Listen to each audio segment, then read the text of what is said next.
Professor आसिया रानी उन रवायती नक्कादों में से नहीं जो किताब को उलट पलट कर देखने के बाद भारी भरकम मज़ामीन तो तहरीर कर देते हैं मगर कारी को कुतुब की तरफ माइल नहीं कर सकते, बल्कि इनके मज़ामीन पढ़कर कारी में मुतल्लिका किताब के मुताले का इश्तियाक पैदा होता है।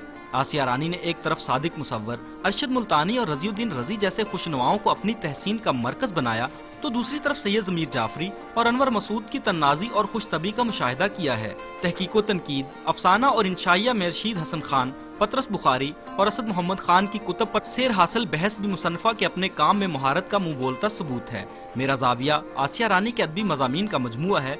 ये मजमून बज़ाहिर सीधे सादे पैराए में तबसरे हैं, लेकिन इनकी खूबी ये है कि मज़ामीन कारी के सामने पूरी किताब का मुकम्मल तारुफ पेश कर देती है। Imran Pasha, Dawn News, Lahore.